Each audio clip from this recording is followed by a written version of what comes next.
Hello students, welcome to greenfield study চ্যানেলের পক্ষ থেকে আপনাদেরকে জানাই আন্তরিক শুভেচ্ছা ভালোবাসা। তো আজকে আমি তোমাদের সাথে শেয়ার করব পশ্চিমবঙ্গ মধ্যশিক্ষা পর্ষদের দশম শ্রেণীর রায় ও মার্টিন প্রশ্নবিচিত্র সলভ 2026। তো আজকে আমি যে পেজটি আলোচনা করব বাংলা প্রথম পর্যায়ক্রমিক মূল্যায়নের 12 দাগের কোশ্চেনটি, ঝাড়গ্রাম কুমুদ কুমারী ইনস্টিটিউশন।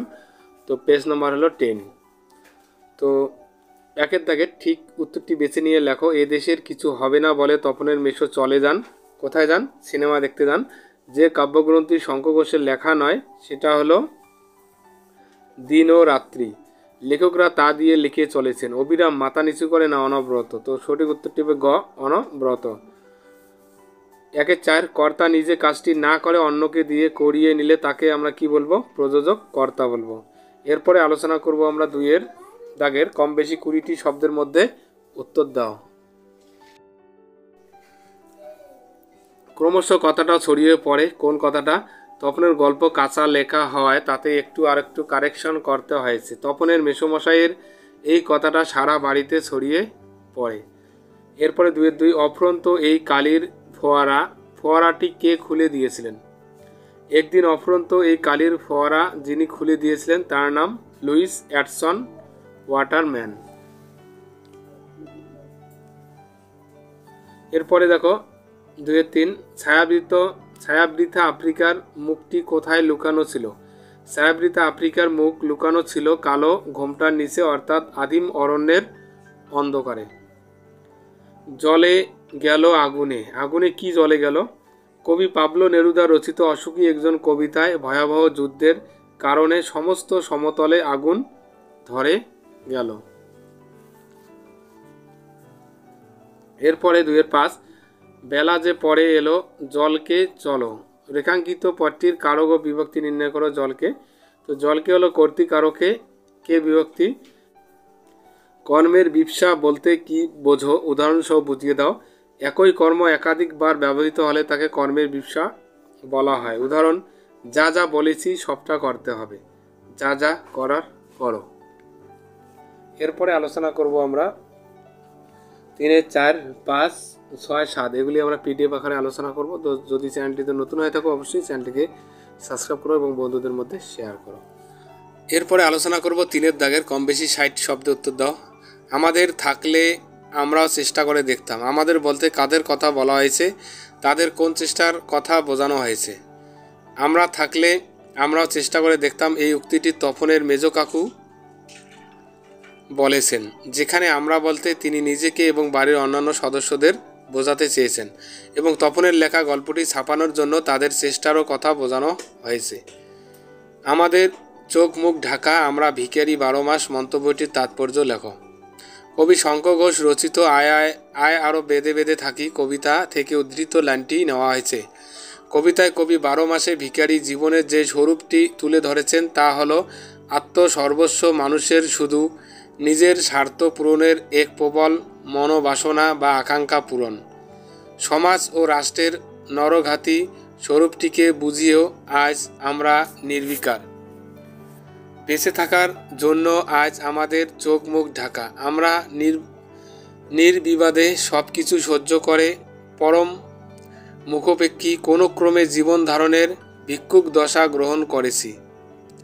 এইভাবে পারিপার্শ্বিক জগৎ থেকে বিচ্ছিন্ন হয়ে আত্মকেন্দ্রিক ও গৃহসুখী মানসিকতাকেই কবি ভিখারির মতো দিন অতিবাহিত করা বলতে চেয়েছেন। আসলে আমরা মেরুদণ্ডহীন হওয়ায় প্রতিনিয়ত ঘটে চলা বিপর্যয় ও বিশৃঙ্খলা গা বাঁচিয়ে এড়িয়ে চলি। আমাদের এই হীন মনোবৃত্তিকে তুলে ধরার জন্য কবি আধুনিক জীবনকে ভিখারি 12 মাস বলেছেন। 4-এর দাগের কম বেশি 150 শব্দ উত্তর দাও। জ্ঞানচক্ষু গল্প অবলম্বনে তপনের চারিত্রিক বৈশিষ্ট্য উল্লেখ করো।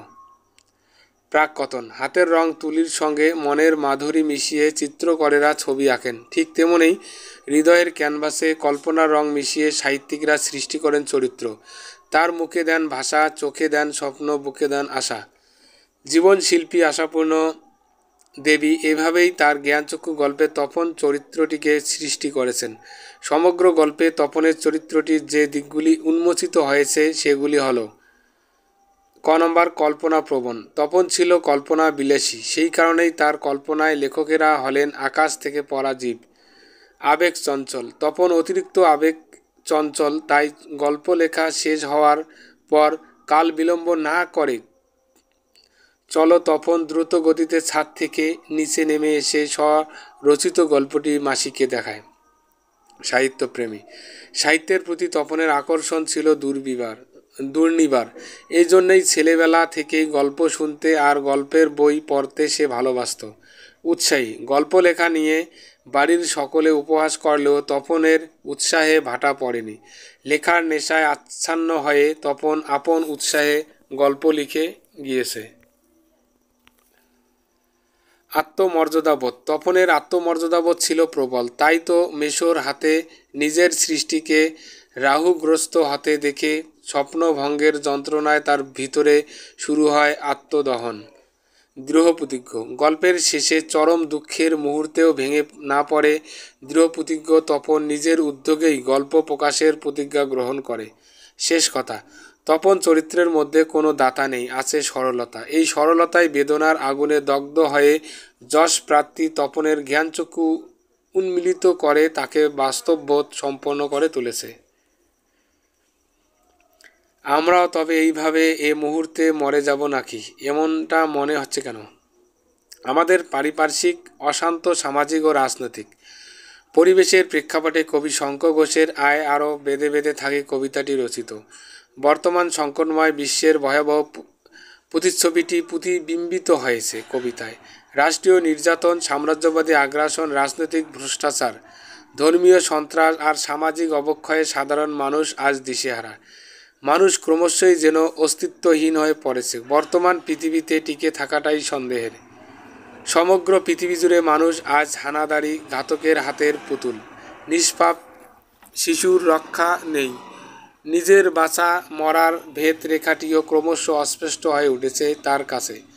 শাসকের উপেক্ষার অহমিকা সহ্য করে দৌড়ে দৌড়ে কৃপা লাভের আশায় ঘুরে বেড়ানোই যেন এখন হয়ে উঠেছে সাধারণ মানুষের সুনির্দিষ্ট নিয়তি।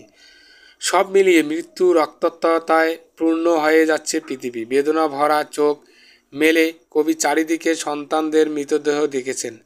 এ শুধু অমানবিকতার প্রকাশ নয়, ভবিষ্যৎ প্রজন্মের বিনাশ। এই পরিজনহীন অবস্থাতে বেঁচে থাকা মৃত্যুর থেকে বেশি যন্ত্রণাদায়ক। এ কারণেই কবি প্রশ্ন উদ্ধৃত মন্তব্যটি করেছেন। কম বেশি 150 শব্দে যে কোনো একটি প্রশ্ন উত্তর দাও। আরও দামি, আরও পোক্ত করা হতো। কি প্রসঙ্গে কাকে পোক্ত করার কথা বলা হয়েছে? পোক্ত করা হতো কি দিয়ে? উদ্ধৃত উক্তিটির মধ্য দিয়ে লেখক এই বক্তব্যটি নিজের ভাষায় লেখেন। হারিয়ে যাওয়া কালিকলম গল্প থেকে নেওয়া, যেখানে লেখক শ্রীপান্ত তাদের কথা বলতে চান যাদেরকে আরও দামি ও পোক্ত করার জন্য বিশেষ কিছু ব্যবহার করা হতো। তাদের পোক্ত করা হতো রূপোর অলংকার এবং দামি পোশাক দিয়ে।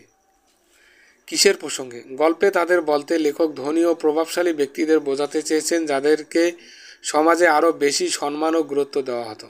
কাকে পোক্ত করা হতো? ধনী ও প্রভাবশালী ব্যক্তিদের। কি দিয়ে পোক্ত করা হতো? রূপোর অলংকার এবং দামি পোশাক দিয়ে। লেখকের বক্তব্য, উদ্ধৃত উক্তিটির মাধ্যমে লেখক সমাজের একটি দিক তুলে ধরেছেন যেখানে কিছু মানুষ শুধুমাত্র বাহ্যিক জিনিসপত্র ঐশ্বর্য দ্বারা নিজেদেরকে আরও দামি ও শক্তিশালী প্রমাণ করতে চায়। তিনি বোঝাতে চেয়েছেন সমাজে শুধুমাত্র বাহ্যিক জিনিসপত্র ঐশ্বর্য দিয়েই মানুষের মূল্য বাড়ে না। এরপরে 6 অধ্যায়ের কম বেশি 150 শব্দে যে কোনো একটি প্রশ্ন উত্তর দাও। আপনার মন হুকুম করতে জানে না, তাই শরীর পারল না। প্রসঙ্গ উল্লেখ করে এই উক্তিটির তাৎপর্য বুঝিয়ে দাও। মতিনন্দী রচিত কোনি উপন্যাস প্রথম পরিচ্ছেদে আলোচ্য উক্তিটি পাওয়া যায়। প্রসঙ্গ, বড়লোক ব্যবসায়ী বিষ্ণুচরণ ধরের 3.5 মণ ওজনের শরীর নিয়ে ব্যঙ্গ বিদ্রুপ করেছিলেন ক্ষিতীশ সিংহ।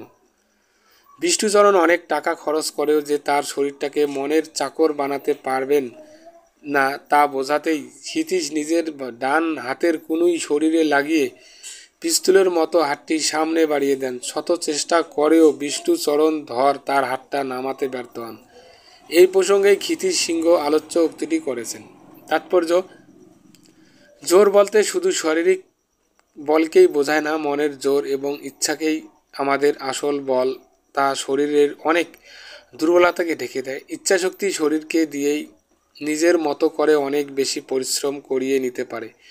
তাই শুধু শরীর গড়া নয়, মনকেও তৈরি করতে হয়। শরীর যদি মনের নিয়ন্ত্রণে থাকে তাহলে মন শরীরকে হুকুম দিয়ে কাজ করবে। কিন্তু খাদ্যরসিক, ভোগবিলাসী, বিষ্ণুচরণ শরীর মন কোনোটির সম্পর্কেই সচেতন নন। তাই তিনি বিপুল শরীরের অধিকারী হয়েও তার তুলনায় অনেক রোগা ক্ষিতিশ সিংহের হাতটা নামাতে না পেরে হাল ছেড়ে দিয়ে নিঃশ্বাস ফেলতে থাকেন। তখন ক্ষিতিশ তাকে বোঝান যে শরীরকে মন দিয়ে নিয়ন্ত্রণ করতে পারলে বিষ্ণু অতি সহজে এই কাজটি পারতেন। এরপরে চলিত গদ্যে অনুবাদ করো। Once two women were quarrelling about the claim of a child. একবার দুই মহিলা সন্তানের দাবি নিয়ে ঝগড়া করেছিল। দে ওয়েন্ট টু দ্য জাজ ফর জাস্টিস। বিচারের জন্য বিচারকের কাছে গিয়েছিলেন তারা। দ্য জাজ কল দ্য এক্সকিউনিনার অ্যান্ড অর্ডারের cut the child into two halves and gives one half to each of the women. বিচারক জল্লাদকে ডেকে আদেশ দেন শিশুটিকে দুই ভাগে কেটে নারীদেরকে প্রত্যেককে একটি করে অর্ধেক দিতে হবে। One of the women, when she heard the order, remained silent, but the other woman began to weep. একজন মহিলা আদেশ শুনে চুপ করে রইলেন, কিন্তু অন্য মহিলা কাঁদতে লাগলেন। তো বন্ধুরা, তাহলে আজকে আমরা এই পর্যন্ত আলোচনা করলাম। যদি চ্যানেলটিতে নতুন হয়ে থাকো অবশ্যই চ্যানেলটিকে সাবস্ক্রাইব করো এবং বন্ধুদের মধ্যে শেয়ার করো। তো তাহলে আজকে এই পর্যন্ত, সবাই ভালো থাকবে। Happiness day. এইরকম আরো ইন্টারেস্টিং ভিডিও পেতে সাবস্ক্রাইব করে রাখুন আমাদের চ্যানেলটিকে। দেখা হচ্ছে পরের ভিডিওতে।